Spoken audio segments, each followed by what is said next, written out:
Assalamualaikum Tuan. Waalaikumsalam. Nak tanya dah kerja setahun lebih tapi tak confirm lagi. Layak tak dapat duit pampasan bila company tutup? Okey, dia macam ni.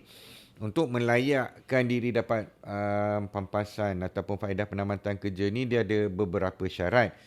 Dari sudut syarat tempoh perkhidmatan, awak lulus. Sebab syarat dia yang minimum adalah kena dah kerja sekurang-kurangnya 1 tahun. Tapi awak dah kerja lebih pada setahun kan? So maknanya syarat itu awak lulus. Walaupun awak belum confirm lagi.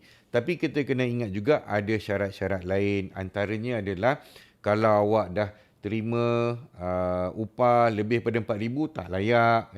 Dan kena tengok juga adakah awak ini buruh kansa ke ataupun orang yang menyelenggara ataupun mengoperasikan kenderaan berjentera ataupun adakah awak ni supervisor kepada buruh kansa.